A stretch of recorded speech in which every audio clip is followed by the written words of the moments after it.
So welcome to our server room. Everybody feeling pretty good? Feels like the server room right now. Yesterday was, a record high for London in terms of temperature. We are obviously giving you both sides of the spectrum. This is all about a continuum, and you know where we are here. So I want to apologize for the temperature. I do believe that they are trying to pump it up. So this is always a way of keeping us awake after lunch. We're good? Okay? Awake after lunch. We do have health officials here that can test and make sure you're doing well after this session. So listen, I run Worldwide Industries, the sales team for Microsoft, and it is wonderful to have you guys in the room. This setup is really around more of a fireside chat and a dialogue than just a formal presentation. And what I wanted to talk about today, and what we'll start to tease out today, is just as Alyssa started to talk, you started with Judson talking about digital transformation. And if there are two words I'd like you to think about taking away from this conversation is what is the call to action around digital leadership? There's this construct that we're aspiring to, thinking about, engaging with on digital leadership. 2 weeks ago, I was at Stanford University in the United States speaking to graduate students in engineering, comp sci, and law who came together. And I was the last in a series of tech speakers, had come behind Zuckerberg and others, so I was lower on the totem pole, was trying to figure out how I was going to energize this group of 20 plus, and feeling fairly Jurassic in the room when I walked in. And interestingly enough, the first thing they wanted to talk about, the second thing, and all things they wanted to talk about centered around this conversation of what is digital leadership in this digital economy? What does it look like for companies like Microsoft and others? So let me just sort of reground us that this morning we talked about digital transformation, and Judson, my colleague and boss, gave sort of 4 examples of how Microsoft talks about digital transformation. The transformation directly with engaging our customers, or if we're in the public sector, engaging citizens. The conversation that we have about empowering employees, of optimizing infrastructure and operations, and really fundamentally changing a business model or even a product innovation, just transforming our products. That's how I would dare say the 120,000 people who work for Microsoft around the world, I'd ask you to quiz them, if you run into anyone with a Microsoft badge, to ask them how does Microsoft define digital transformation? What are the 4 pillars? And I really believe, I wouldn't have said this maybe last year, but I will tell you now, I actually believe that you'll hear these 4 back, because this is what we're grounded on. But I think this conversation looking forward is to talk about the world that we are stepping into includes digital transformation, but may go beyond. So let's look at this world here that we're stepping into. More people, which means obviously the depletion of existing resources and the wear and tear on a already difficult and challenged infrastructure around the world. You see smartphones overtaking landlines. This is the 2020 picture. And I just want to, because it's not that far away. We're within sort of a life cycle of just looking around the corner at 2020, so I thought it might ground us a little bit. Just the sheer volume of data per person, per second. And it brings forward all kinds of business opportunity. All of us are thinking about that in terms of the business opportunity. How would we engage in that world? But there's another side of that equation, is how do you ensure privacy in that world? How do we safeguard in the world of that much data being created that quickly at an individual level around the globe? The jobs that will be replaced. And look, jobs that will be created. The recent Harvard Business Review article when I was at Hannover Messe with the manufacturing conference just a month ago, we were talking about sort of cobots, this new collaboration between robot and human, and what will that look like for discrete and process manufacturing going forward. And the Harvard Business Review study said, hey, look, there'll be 2 million jobs by 2020 that are created in the manufacturing industry. So we can focus on those going away. We need to focus on those being created, but they won't be the same types of jobs. And I think this fundamentally says for those who are in my generation, that could look at a job and say, gosh, I want to be that when I grow up, and maybe saw it with their parents or others. That may not be the case coming out of school right now, because the job may not exist, and they have to think about what's the skill set they have to build. My husband's a little bit too excited about that last bullet. I'm not there yet. He seems quite okay with that. But this idea of conversations with bots, this not just cobot collaboration, but engaging.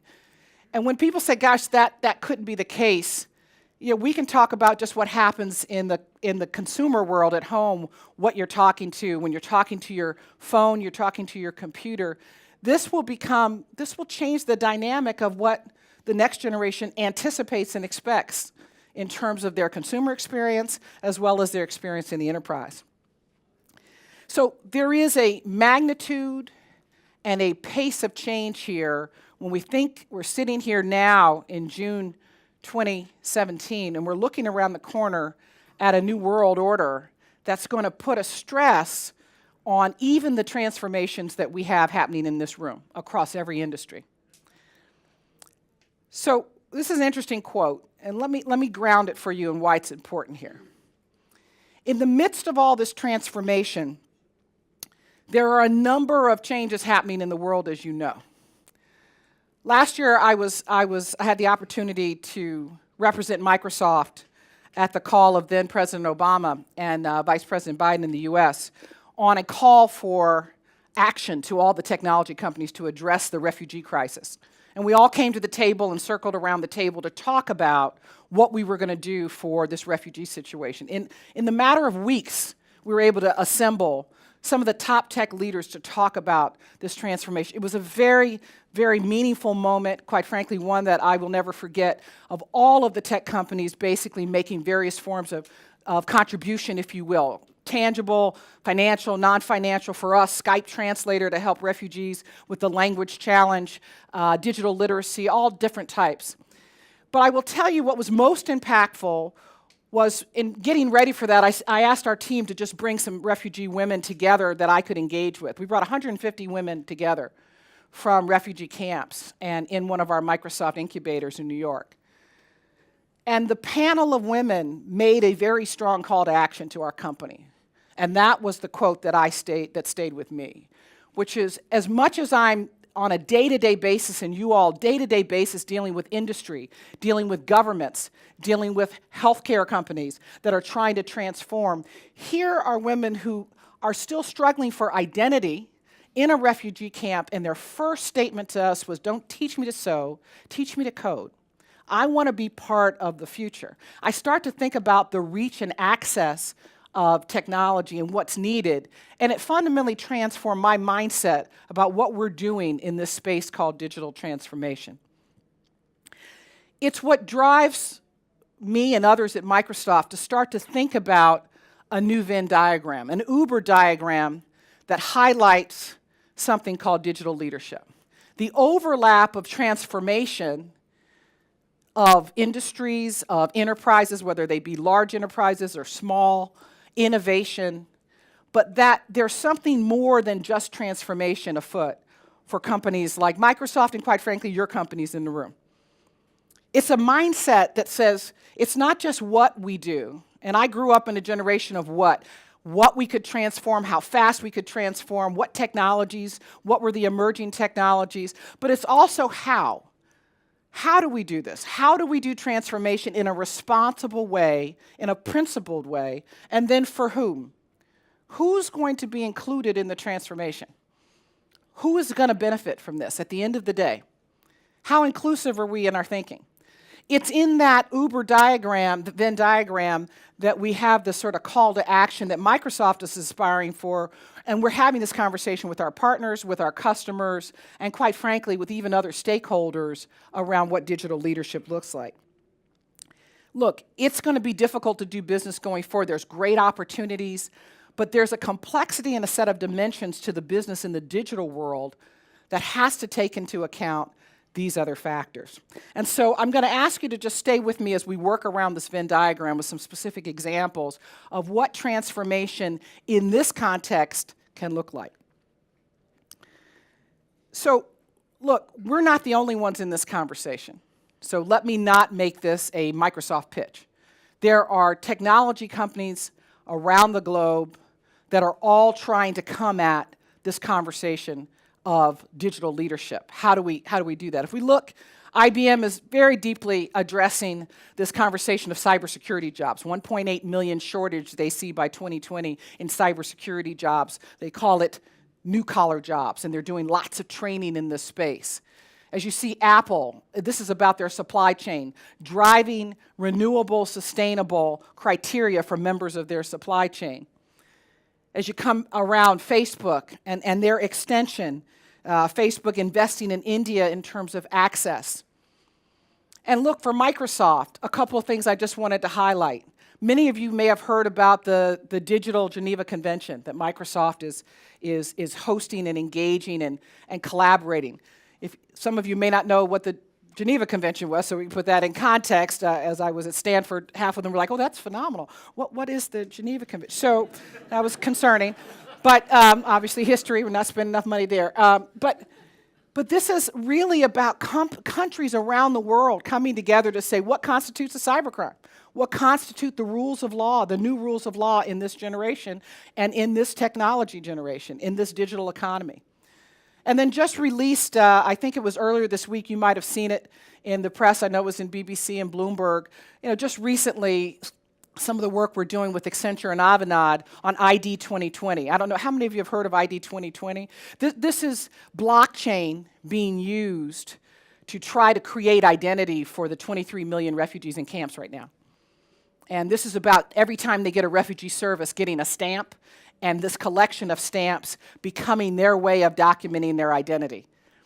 And so this is a really coming out of the financial services industry and an innovation being used for identity for marginalized and dislocated individuals around the world.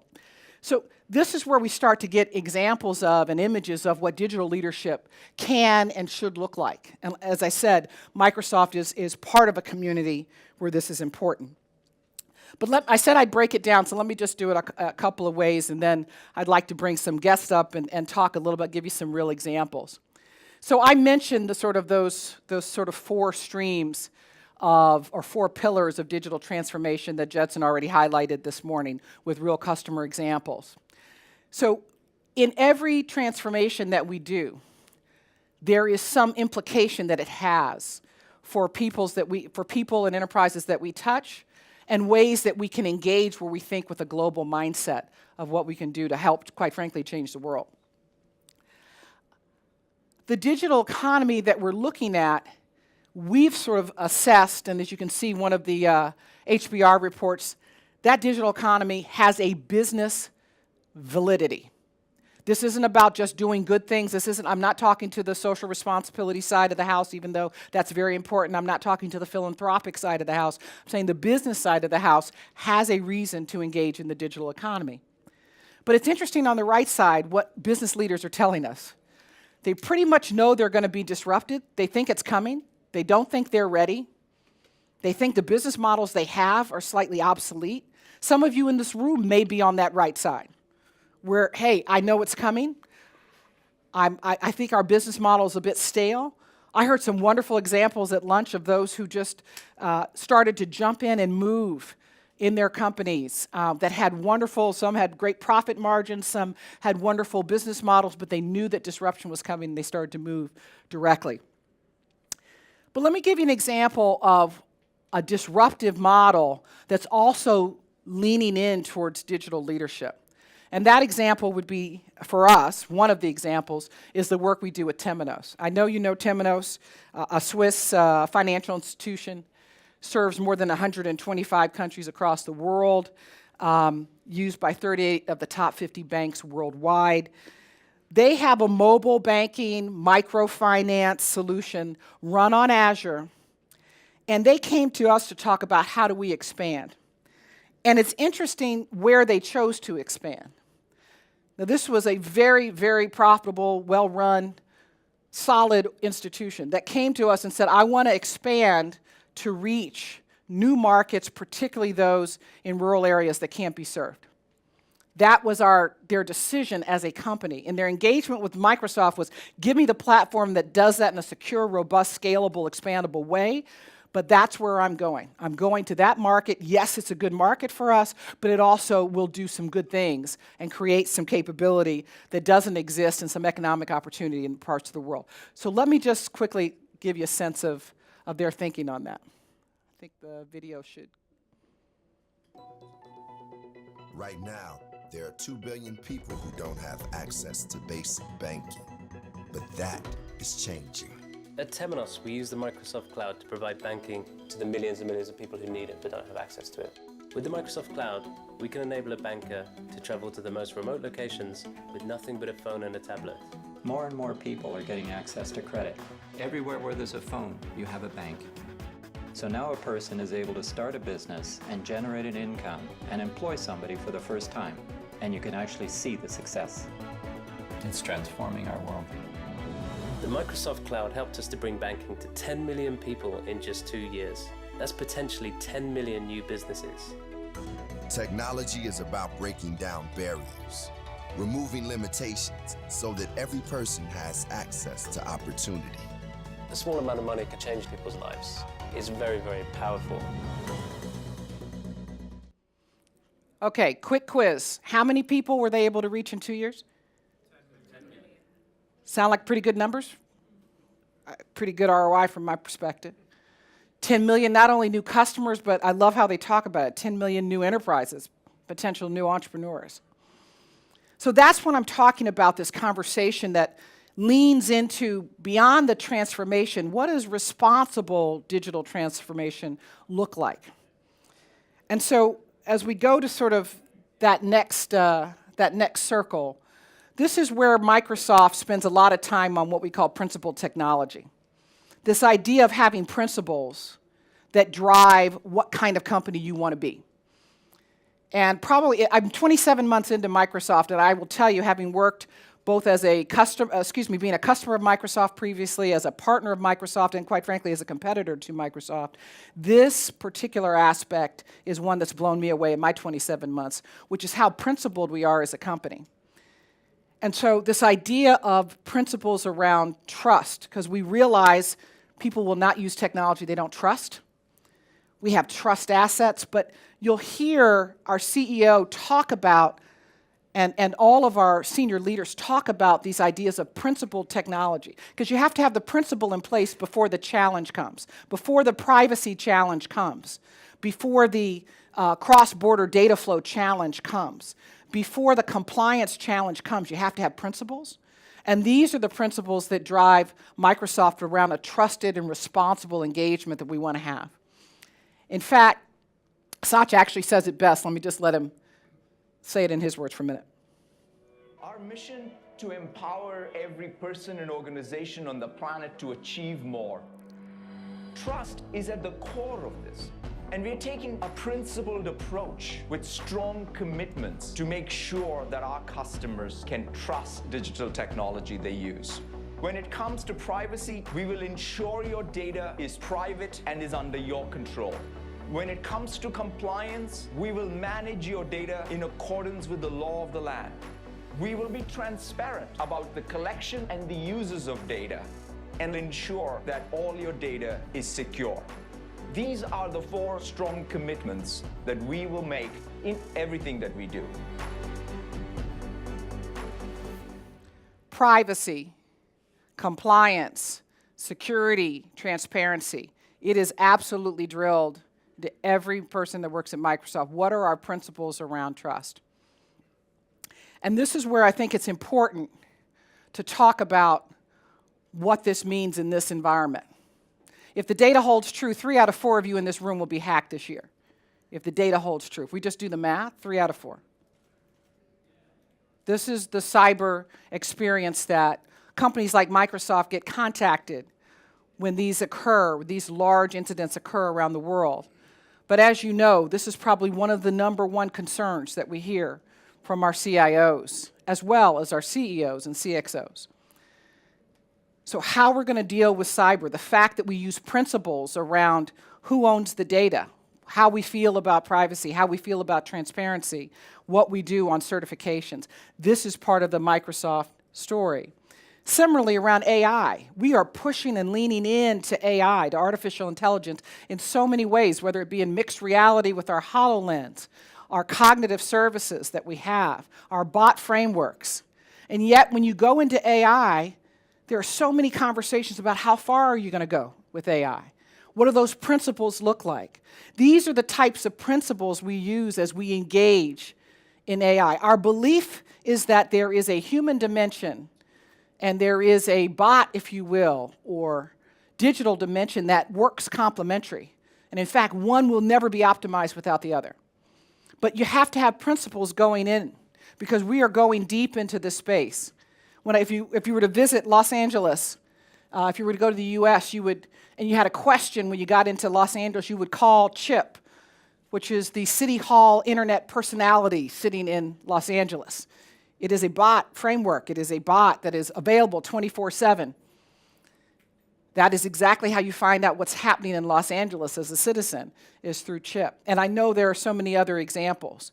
But what are our principles? How far are you going to go? It's the number one question I had at Hannover Messe on manufacturing. How far will we go on AI?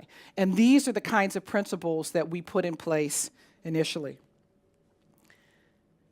You know, I'd like to just take a minute and talk about privacy because of all of the issues that we've talked about, security and transparency, privacy is coming up as one of the most significant.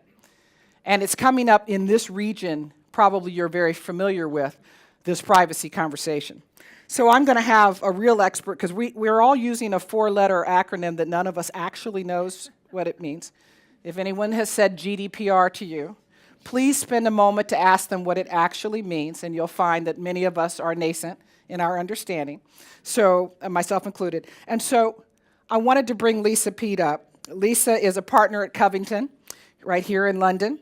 She heads the local media and technology practice. She's worked in the tech sector for more than 20 years, obviously starting right out of elementary school as an intern. She spends a great bit of time in Brussels. She deals with regulators on issues of policy and emerging technology.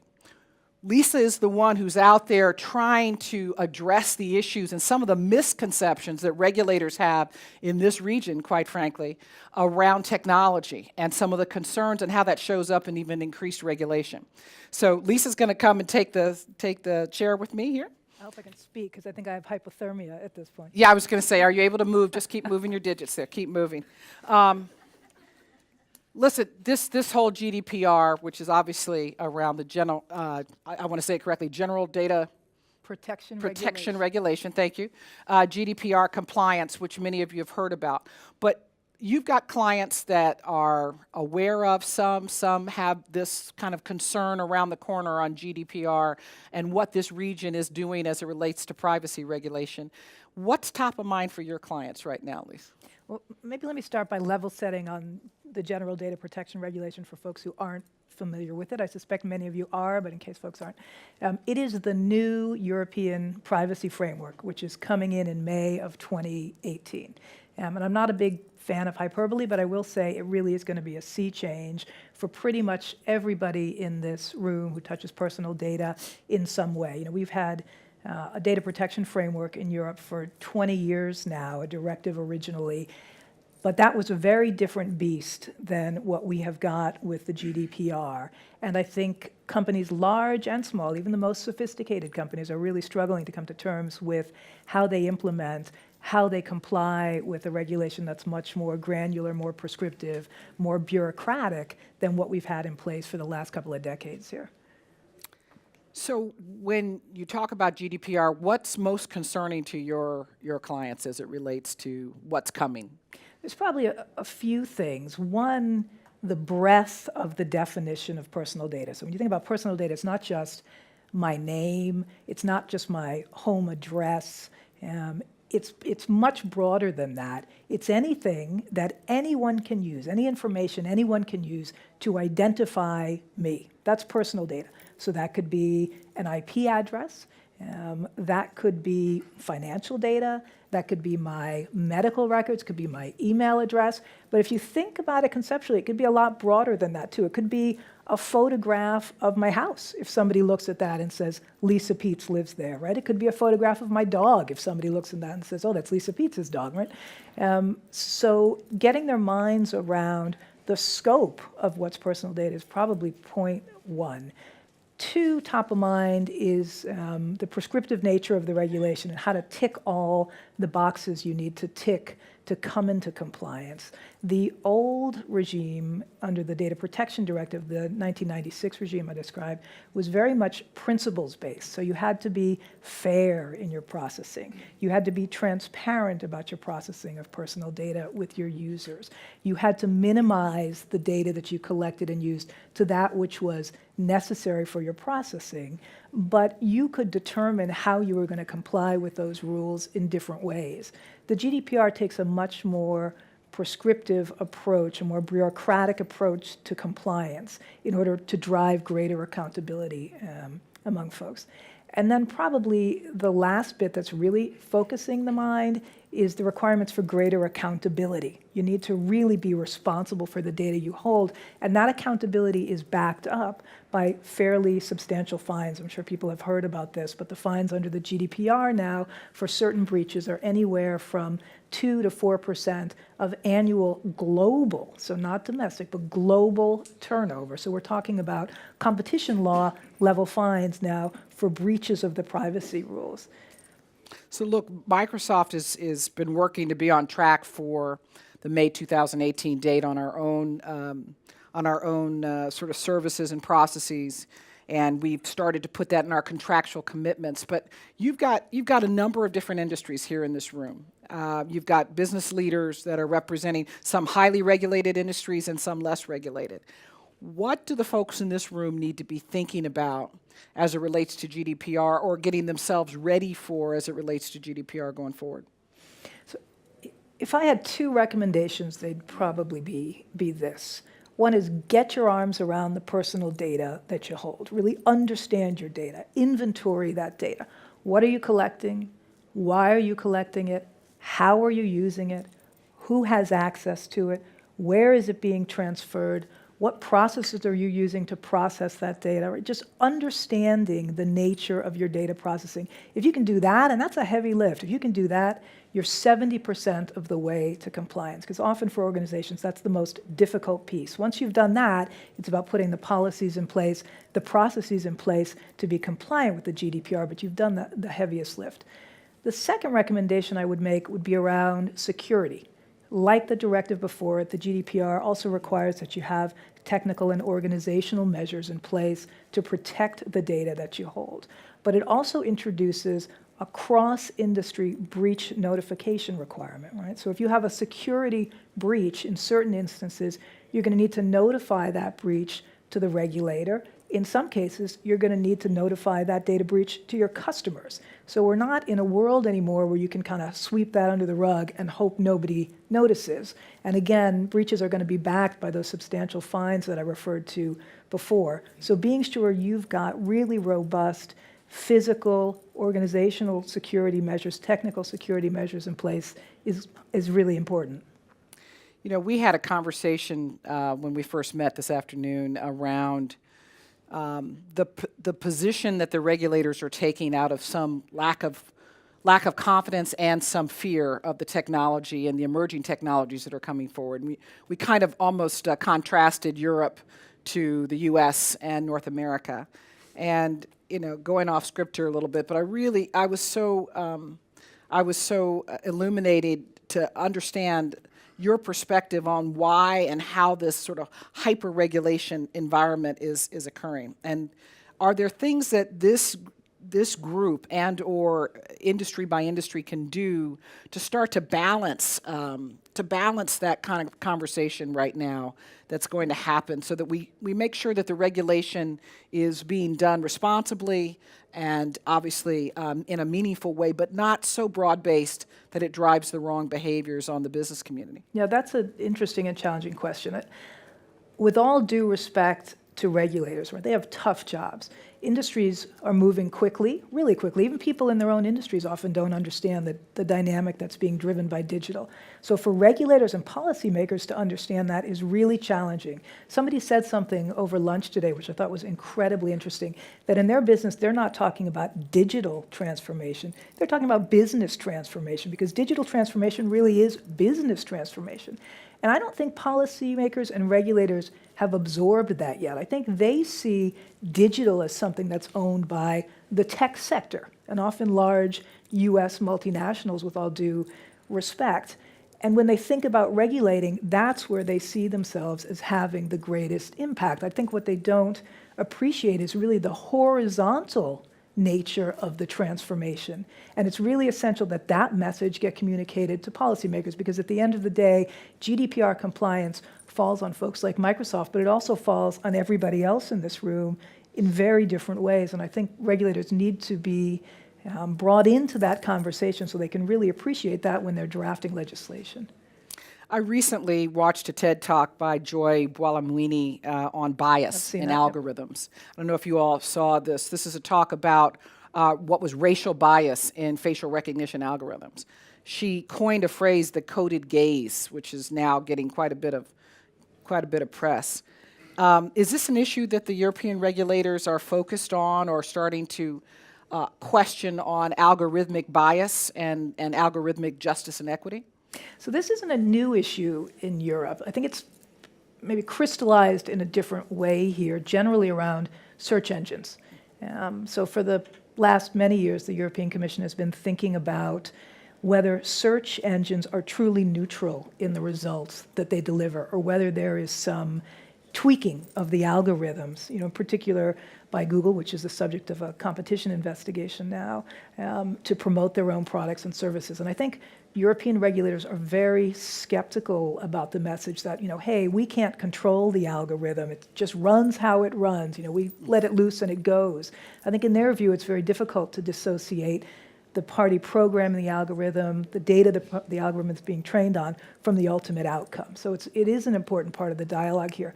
It's manifested itself in different ways. There's a lot of calls in Europe now for what's called algorithmic transparency, right? You need to be transparent about what your algorithm does.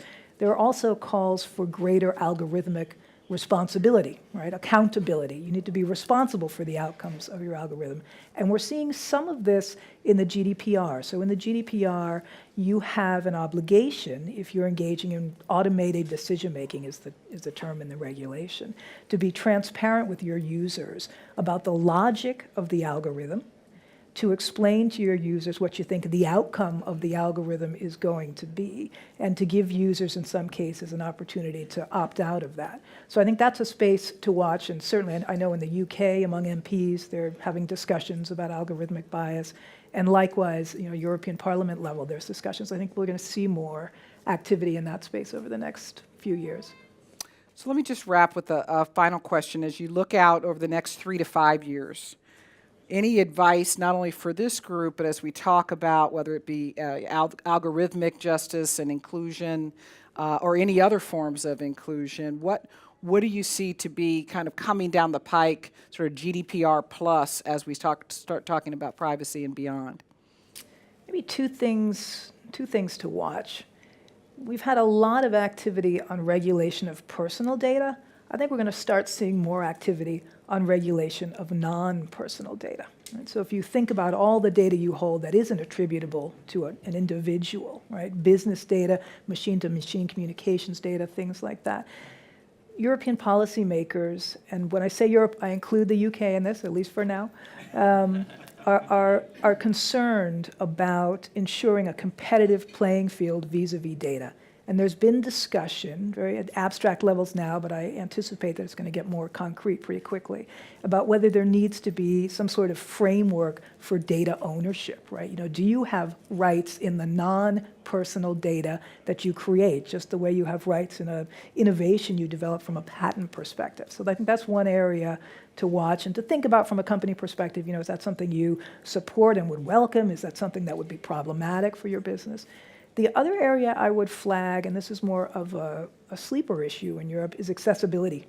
And this is a little different from the digital inclusion theme that you mentioned earlier. This is really about broader societal inclusion. But right now, across the EU 28, each of the member states has a different approach to accessibility. There's no harmonized rules on that. But the European Commission is working now on a set of laws that will require at least certain important consumer-facing industries, customer-facing industries, service industries, but also manufacturing industries, to bring their products and services into compliance with a fairly granular set of accessibility requirements. And so that's another space you need to be thinking about.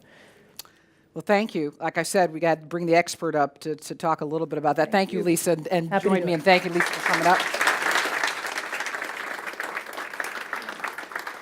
So let me wrap the discussion here on the third element that I mentioned in this Uber Venn, which is we've talked about the what on the forms of digital transformation and how we do that and the 4 pillars that you've heard this morning and throughout this conversation. We talked about the how on how we're going to implement these new technologies in a responsible way, whether it be around security, whether it be around how AI comes forward, whether we talk about privacy.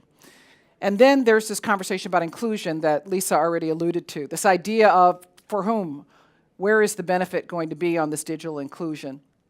And we define that generally at Microsoft around affordable access, accessibility, and digital literacy, which is where we are leaning in this conversation on inclusion. You know, it's important to understand inclusion from many ways. We heard about accessibility, which is 1 billion of the 7.4 billion people on the planet with accessibility. That's one major focus for Microsoft. Here's another one that was part of the World Economic Forum. And I just want to kind of give you a sense of why this matters. So what this chart really highlights is the concern that's come up in the last few sessions at Davos. In fact, the last session at Davos was around responsible and inclusive leadership. But why is that? Because what was made clear in the 2015 gender gap report and then further highlighted in the 2016 report from the World Economic Forum was that if we're not purposeful, we will possibly exacerbate a gap that already exists. What this basically says, for every traditional job created for a male globally, for every digital job created for a male globally, 4 traditional jobs will be displaced by 2020. But for a female, that's 1 to 20. And that's 1 to 20 because women are disproportionately in labor categories that are ripe for digital transformation. So if you're disproportionately in the labor category is being transformed. Now you have this sort of hyper impact on a certain group. And so this is one example, and we could probably use, if not women, we could talk about emerging markets, we could talk about maybe racial and ethnic minorities, we could probably fill accessibility, we could probably use the same kind of frame to talk about if we're not careful, if we're not purposeful, if we're not thinking about inclusion, whether that means around digital literacy, whether that means around social accessibility, whether that means around entrepreneurship and how we drive women and other groups into entrepreneurship, if we're not looking at comp sci and all of the things that drive in the education system, this is a gap that can be exacerbated as we drive transformation. This is the conversation that many of the millennials want to have with companies like ourselves and like yours. They want to know where we stand, what's your point of view. They don't expect you to have every answer, but they surely expect us to be asking the question and to be aware of the implications of the transformations that we're doing. In the UK, I think it was announced in January of 2016, the Digital Skills Program in the UK. And this was some of the work that was done by the social mobility study that was done that said if the current trends continue by 2022, you have sort of a supply-demand challenge in 2 different areas. One, on the low-skilled jobs, you have 9 million people chasing 4 million, so the fewer number of the low-skilled jobs and a higher demand than supply. Flip it on the high-skilled jobs, a shortage of 3 million workers to fill those jobs. And as you know, the digital skills, this is something where Microsoft made a singular focus to engage with the UK on this area of getting digital skills and increasing the number of digital skills programs here in the UK. And that's probably been one of our single greatest investments and areas of focus as we've worked in the UK. So Look, I want to close on this conversation on digital leadership. I asked you to remember 2 words. I recognize that it was a chiller effect, and many of you are just now warming up. I understand. But I did ask you to remember 2 words, that digital leadership is a way, it's a mindset of thinking about how we do digital transformation. And whether you have a 5-person firm or a 50,000-person firm, the emerging technologies are not going away. This applies to everybody in the room. You may have large, sort of lofty plans around this, or you may have a very discrete, sort of critical path, but there is no transformation you're going to drive or disrupt in your market that's not going to have implications that require you to think about what it is to be digitally responsible and what it is to be digitally inclusive. So with that, I think we're probably at the close. I don't know if we have time for Q&A. I'll look up and see if we have any Q&A time. Are we good for, we have 5 minutes for Q&A? So let me just pause here and just see if we've got thoughts, reactions, questions already. Just quick question about your yeah. about your labour market disruption. Yeah. After Trump was elected, there was one of the Silicon Valley entrepreneurs. Why don't you take that so everyone can hear the question? Yeah, it's okay. Oh, I hate this. I know. After Trump's election in November, one of the Silicon Valley entrepreneurs took over his keynote at his event to say he felt there was a political backlash against exactly that coming disruption. Do you feel that's going to happen? Look, I think both a combination, you'll hear conversations around middle skills, the fact that the 25 to 65-year-old population that has to be retrained is the single largest population, much larger than K-12. And you're going to hear focus, and we hear a lot of focus on what are we doing for middle skills. There's a focus on middle America in the U.S., on if you will, rural America. I think all of us coming out of the election season, not only just in the U.S. but around the world, would acknowledge that the listening systems for politicians were not quite tweaked and tuned. And most of my government leaders around the world are concerned about this idea of their listening systems. Are they hearing from the citizenry what's needed, what the focus priorities are? Is there a concern that technology companies could become the sort of scapegoats for changes in labor displacement? Look, every industrial revolution, there were jobs that went away and jobs that were created. The question that I think we're going to be pushed on is, given the challenge of having new business models that haven't even been created, what's our education system going to look like? What's it going to look like? Is it really going to stay in the same sort of math, science, language? If you think about the topical way that we've done education, at least in the US and in parts of the world, or are we going to have to think critical thinking, computational thinking, innovation in a different way? And that's what we're spending most of our time on. Look at the 2 largest investments at Microsoft. Minecraft, LinkedIn. No, I mean, I just ask people to think on the continuum. Where's our head? Minecraft, K3, the early part of the continuum, one of the highest wallet share, highest mind share of children of that age around the world. How do we influence that group? And then LinkedIn, when you're coming out of the continuum, what do we do with that amazing database? And so we're all over this, but we're probably focused more of it on what's the education and preparation for this new generation. But politically, could it become a hot potato? Yeah, absolutely. It surely can. Other questions or comments or reactions to, if you can move your hands and legs at this point. I mean, some of you are just like, look at, please, is there coffee? Is there hot chocolate? I understand. Yes, sir. There's a question in the back. And I'll just do a couple more. Yes, Hi. Given what we saw this morning and the integration of the likes of LinkedIn into the business system environment, D365, under GDPR, where's the responsibility going to sit in terms of the protection of that personal data? At the user, at the store? It is becoming such an interconnected world. What is a breach? What constitutes a breach? Lisa, why are you looking down, dear? I'm standing here for a reason. I didn't just land here. What constitutes a breach in this new world order? We have a database, one of the largest in LinkedIn, and we've heard about the integration with D365 and Sales Navigator. What constitutes a breach in this new environment? It's a question we're asking. It's a great question. So if you look just at the legislation itself, it is a breach of security that leads to a loss of data that potentially puts your customers at risk.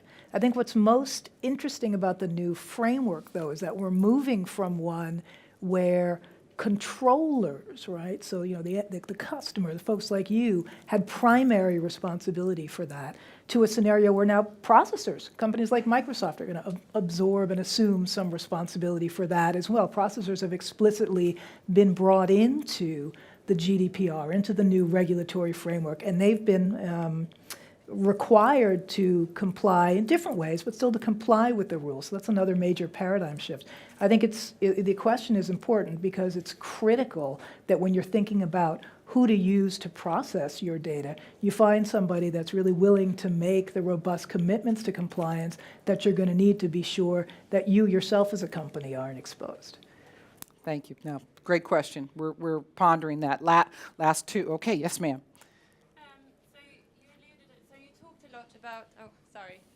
You talked about algorithmic control and new technologies and, the regulations keeping up with stuff like cybercrime. You, Tony, also talked about data privacy and how, excellent Microsoft are at that. I know that from Mike.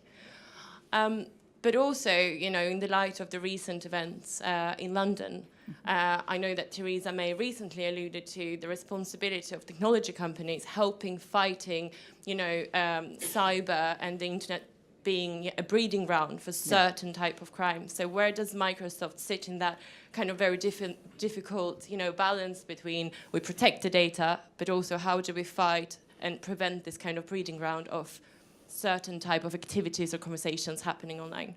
No, it's a fabulous question and one we invite, and I think the key word in your question is balance. So I talked a lot about our beliefs, and you heard Satya talk about our principles. What I didn't talk about are the investments that we make in cyber, if you will, cyber crime monitoring and tracking. Our digital crime unit that is one of our single largest investments that we make to track botnet activity. And we do that and provide that data to the U.S., to Interpol, to different, if you will, organizations free of charge, with the idea of being able to understand we're tracking the botnet activity because it then illuminates where cybercrime can and will occur. The way we build our technology, building security in from the product up, if you will, the embedded capabilities that we do, and how much, we could probably get into a cert war, but there's no question that in terms of certification and compliance, we outstrip everyone in the market on every form of security and compliance, whether it's with the NIST framework or FedRAMP and cloud and other EU requirements. So look, there's no single silver bullet for a cyber conversation. But again, I go back to the same sort of where Lisa was. You should expect a company like Microsoft and any of our competitors to be able to lay out our position in a principled way and then show where we've been able to back it up or take on our own Department of Justice in the U.S. to defend that position. So it's one thing to say it, it's another thing to defend it when it costs you. And then third, that we, in these principles, that we are doing multiple things: how we build the product, how we build the platform, how we monitor cyber, how we stand principally on privacy. It's the combination of these elements that I think creates, hopefully, that environment where even though we acknowledge through the data, there will be, it's not about whether folks will be hacked, it's about how we can respond, how quickly we can respond. And now we do have data that can get preventative in that capability in terms of identifying before the attack occurs. So it's a great question. I know I'm probably out of time. There was one other little hand, yes, sir. Last one, I promise, and then I'll shut it down. This is really a selfish question. I love those, yes. Please tell us your name, Mr. Selfish Question. Yes, we all want to know now. Yeah, Go ahead. absolutely. It's I'm okay. Jason. Hi, Jason. So I have a 7-year-old daughter who's currently being educated for a world of work that won't exist when she's ready to go into that world of work. And recently there was some evidence which said the new computer science course in the UK had failed to attract girls in particular, much worse than it ever had done in the past. So I guess selfishly, I'm just saying, from an advice from somebody as a parent, how would you go around preparing somebody, a little one, for 15 years' time and ensuring she's educated with this kind of stuff in mind? So apologies, it is a very selfish question. It is incredibly selfish. No, I'm just kidding.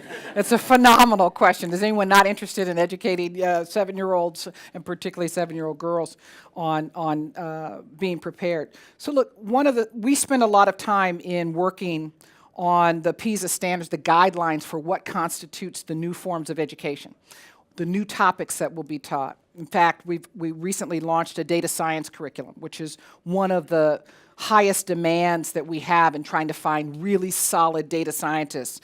And it's just, the supply demand's not working for us. So we created our own curriculum, and we've taken that out. So you'll start to see companies start to create the curriculums. I mentioned the new collar, the cybersecurity curriculum that IBM, others will start to create curriculums because they know that they're going to have this shortage.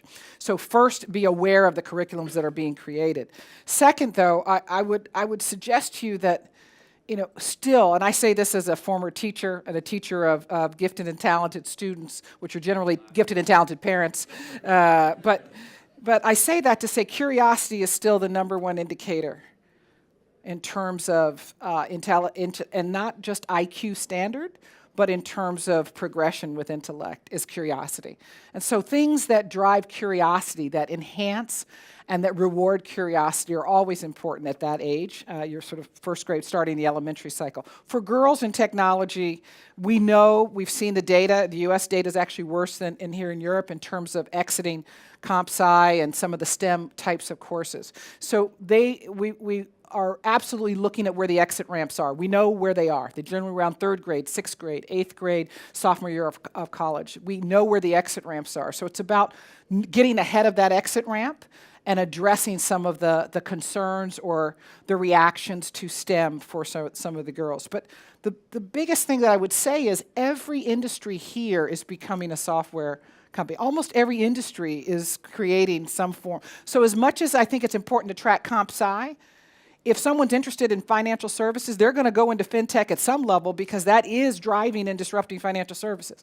If you care very much about health, there is no aspect of healthcare over time that's not going to be transformed through technology. So in addition to thinking about computer science and STEM, we need to think about how that's embedded in every discipline and allow for and really drive for whatever her interest might be to start to show how technology can underpin it. Technology is a means to an end, it's not the end. So whatever the interest is, I tend to try to do that with my daughters and granddaughters, is to try to underpin that with the technology that's underneath it. But it's a selfish question, but it's one we all care about. It's a great question. Listen, I think I've overstayed my welcome. I hope hot chocolate is waiting for you. Thank you very much for everybody who held. Thank you very much. Appreciate it.